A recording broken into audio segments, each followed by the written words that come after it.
सकता होगा, बट मेरा मानना है एक बच्चे ने जन्म लिया इस धरती पर तो कुछ भगवान ने सोच के ही तो भेजा होगा भाई।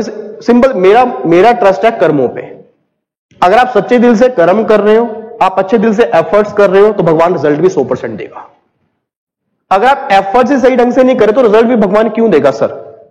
मान लो कल सीएस का रिजल्ट आया तो जिन बच्चों का रैंक आया, क्या वो सारे बच्चे पास हो गए? कल नहीं हुए ना। अब जो बच्चे फेल हुए उनके 15-15 नंबर भी कईयों के 80 मार्क्स भी हैं। तो सिंपल सी बात है, आपने किस डायरेक्शन के अंदर पढ़ाई की वो बहुत मायने रखता है। आपके अंदर आग कितनी थी। कई बार क्या होता है, बच्चा पेपर देने के लिए बैठ गया और फिर बाद में रोते हैं क्लियर तो हुआ नहीं मेरा। आपने कितनी तैयारी करके पढ़ाई की थी? आपने आपको कितना उसके अंदर झोंका था, आप कितना एफर्ट्स लगाए थे, तो उसका रिजल्ट आप मांगो ना। आप ये कहो जी मेरे को तो 9 महीने मिले थे, लास्ट का 1 महीना पढ़ाई मैंने की थी, फिर पास क्यों नहीं हुआ? पास हो नहीं सकते आप भाई। ये कोई बीकॉम की डिग्री थोड़ा मिलनी है आपको सर, करियर है ये आपका। आप कभी सोच रहे हैं करियर है, आने वाले जितने भी साल आप जिंदा रहोगे इस डिग्री के बेस पे खाओगे आप।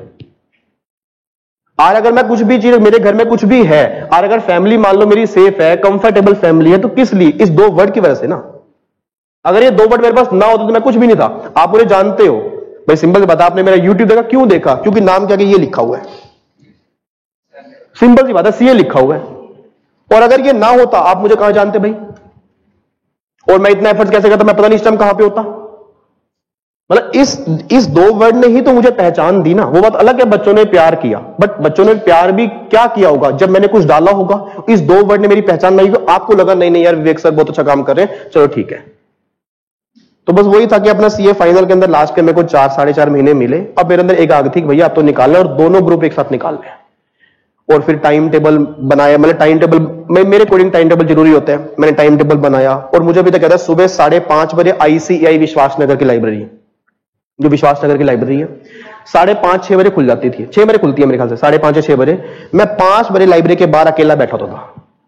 5 बजे भाई, 4 बजे उठ जाता था, 5 बजे लाइब्रेरी के बाहर अकेला, और 10:30 बजे बंद होती तो मुझे निकाल, चलो भी बंद हो गई, चलो यहां से। और मेरी एक जगह फिक्स थी, मतलब ना एक्चुअल में जैसे कईयों को होता है जगह चेंज करके पढ़ाई, मेरे से नहीं होती थी। मतलब मेरा पर्सनल ओपिनियन ये है। और जगह भी ऐसी थी क्योंकि मुझे वो जगह इसलिए चाहिए होती थी क्योंकि जब लाइब्रेरी के अंदर एंटर होते, तब तो मुझे कई साल हो गए वहां पे गए हुए।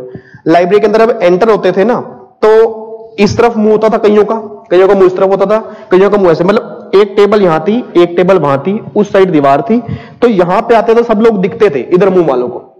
और जब कोई अंदर जाता ऐसे देख रहे होते थे।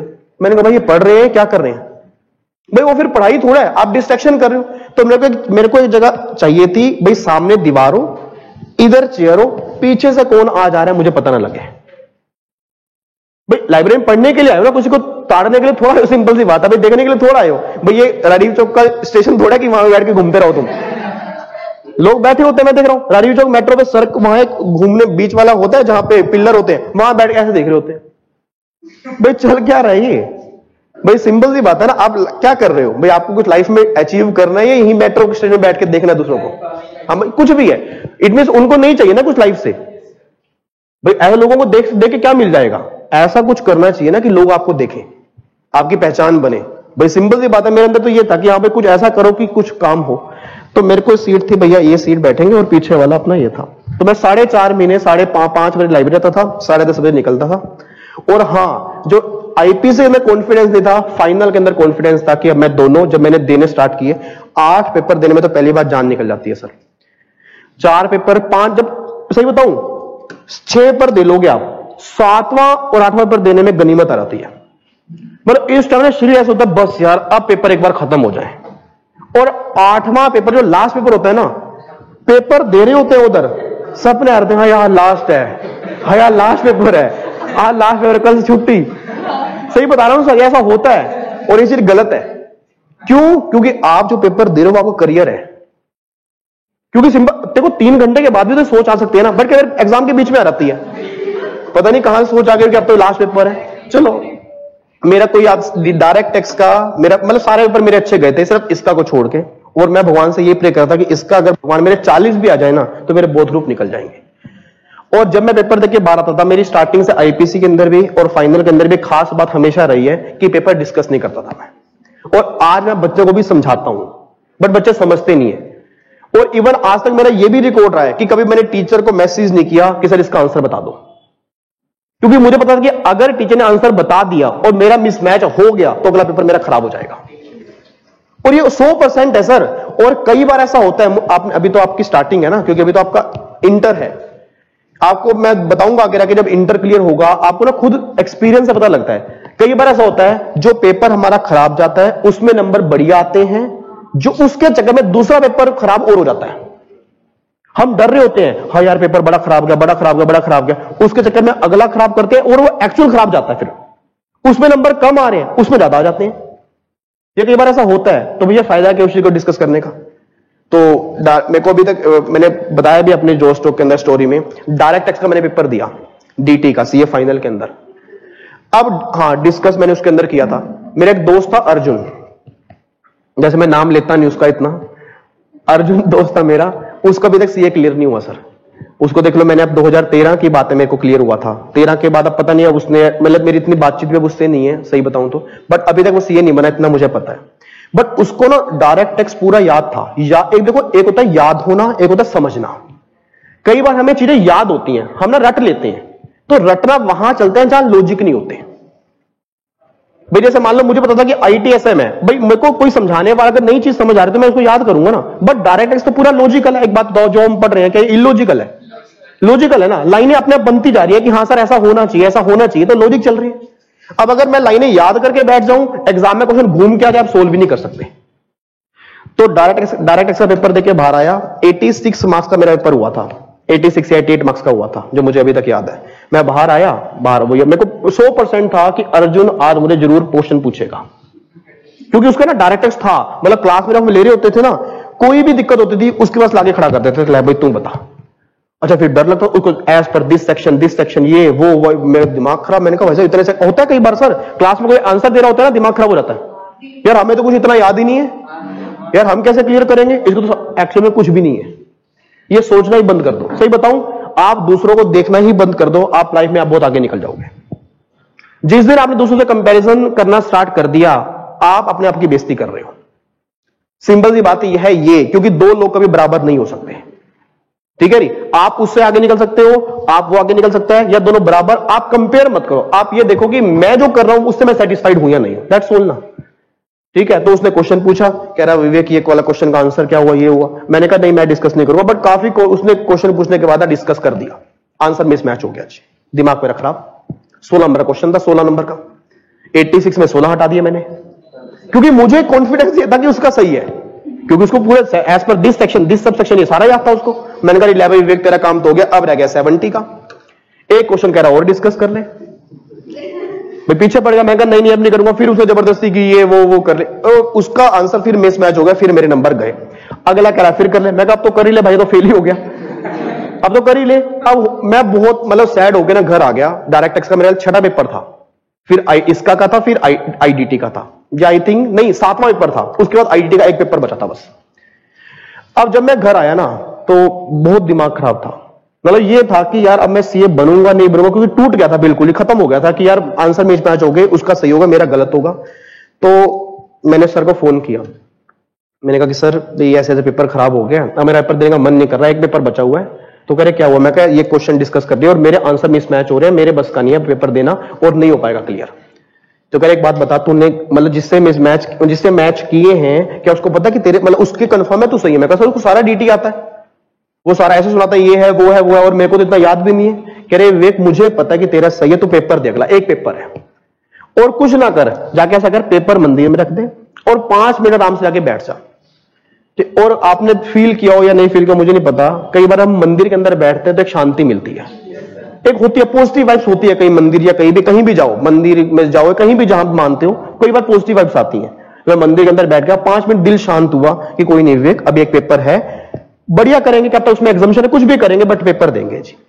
लास्ट पेपर मैंने दिया आईडीटी का, वो तो कंफर्म था कि मेरा निकल जाएगा जी। बस पूरे जो 2 महीने रिजल्ट के होते हैं ना, 2 पेपर की टेंशन थी, एक तो डीटी और एक इसका की थोड़ी बहुत थी, बट इसका की भी इतनी नहीं थी जब डीटी की थी। उसके बाद मेरे को यह था भाई इतना तो करके आया हूं कि मैं निकल जाऊंगा, बट डीटी के अंदर तो मेरे को यह था कि भाई साहब पता नहीं क्या होगा। रिजल्ट का दिन आ गया जी, 2 महीने हो गए बस। अब उस टाइम मेरे फादर की कुरुक्षेत्र में दुकान है हैंडलूम की, तो वहीं क्योंकि छुट्टियां थी अपना वहां चला गया था मैं तो अपना घर में। और हमारी 2 दुकानें, एक इधर हैंडलूम की, एक उधर हैंडलूम की, और 2 बजे सीए के अंदर क्या होता है कि रिजल्ट का टाइम देते हैं 2 बजे, मतलब 2 बजे के आसपास, आ रहा था 11-12 बजे। ये दिमाग बड़े खराब करते हैं। सीएस में क्या टाइम 2 बजे है तो 2 बजे है। कल 2 बजे रिजल्ट है तो 2 बजे आया उनका। प्रोफेसर का 11 तो 11 है, उनको घबराने की जरूरत नहीं, उनको पता है 11 बजे आएगा। सीए वाले ना बस कहा 2 बजे है, 10 बजे खोल के बैठ जाएंगे क्योंकि उनको पता है इनका भरोसा कुछ भी नहीं है, कभी भी निकाल देंगे ये। अब वही हुआ, मैं दुकान के ऊपर बैठा, मुझे टाइम अभी तक कहता 10:30 बजे का टाइम था। मेरी एक फ्रेंड थी नेहा, उसका कॉल आ गया, मैसेज आ गया, वे एक सीए बना। मेरे तो जमीन सरक गई। मैंने कहा सीए बना मतलब? मैंने कहा 10:30 बजे सीए बना क्या मतलब है? 2 बजे रिजल्ट है। मैंने मैसेज किया उसको, मैं कहा 2 बजे रिजल्ट है? कहती विवेक रिजल्ट आ गया है। मेरे हाथ पैर ठंडे, पापा को मैंने बताया नहीं। अच्छा, उधर से घाक खड़ा, वो कह रहा है बेडशीट दिखा दो। मैं कहा है नहीं बेडशीट। अभी मैं 2 मिनट पहले बेडशीट दिखा रहा था उसको। मेरा दिमाग यार हो ही जाता है ना, आपका करियर रिजल्ट आने वाला, कोई मजाक थोड़ा चल रहा है। मैंने कहा बेडशीट नहीं है भैया। तो कह रहे ये क्या मतलब है आप बेडशीट? अच्छा, मेरे पापा उधर से देख रहे इसको क्या हो गया एकदम। भाई हाँ भाई ये कैसे बात कर रहा है कस्टमर से? तो इधर आए, कह रहे हाँ भाई कैसे बात कर रहा है कस्टमर? मैं कहा पता नहीं बेडशीट मांग रहे हैं, नहीं बेडशीट। कह रहे हुआ क्या है? मैं कहा आपका रिजल्ट आ गया और भाई पता नहीं अब क्या हुआ है। तो कह रहे क्या हो गया? भाई पेपर दिया तो रिजल्ट तो आएगा ना। मैं कहा बट 2 बजे का टाइम था ना भाई, अभी 10:30-11 बजे आ गया, मेरे तो हो रहा है। मैं कहा कस्टमर के सामने, पापा कस्टमर के सामने लेके गए, वहां बेडशीट दिखा रहे हैं, लैपटॉप में लेके गया था क्योंकि उस दिन रिजल्ट था। मैंने बस मुझे मेरा दिल जानता, मैंने लैपटॉप कैसे ऑन करके रिजल्ट देखना स्टार्ट किया। 10:30 बजे नहीं होता सर, दिमाग प्रिपेयर ही नहीं है। 1 बजे दिमाग प्रिपेयर होता है कि हाँ भाई अब तो पास आ गया। 10:30 बजे सुबह का टाइम दिमाग खराब हो जाता है। तो मैंने अपना रिजल्ट, अच्छा फिर रिजल्ट ओपन करो, ये सर्कल एक तो घूमता रहता है, ऐसा होता ना, क्योंकि नेट भी मरा पड़ा होता है भाई, इतना स्पीड तो वाईफाई होती नहीं, नेट से कनेक्ट करके ये सर्कल घूमना स्टार्ट हो गया। वेबसाइट हो रही है, पता लग गया टैग इन आ रहा है, हो तो रही है, उधर क्या होगा। चलो जी, अब मैंने अपना रोल नंबर डाला, तो ऐसे धीरे धीरे खुलता है, ऐसे करके ना, ऐसे खुलता है, एकदम नहीं खुलता। कई बार अगर आपका नेट स्पीड धीरे धीरे करके खुलता है, पहले एक चीज दिखाएंगे, फिर दूसरी दिखाएंगे, फिर ये दिखाएंगे, ऐसे करके खुल रहा था। अब पहला ग्रुप देखा पास, वो मुझे भी था पास। जब मैंने सर सेकंड ग्रुप देखा ना पास, मतलब मैं कैसा ही बता रहा हूं, वो दिन मैं कभी भूल ही नहीं सकता।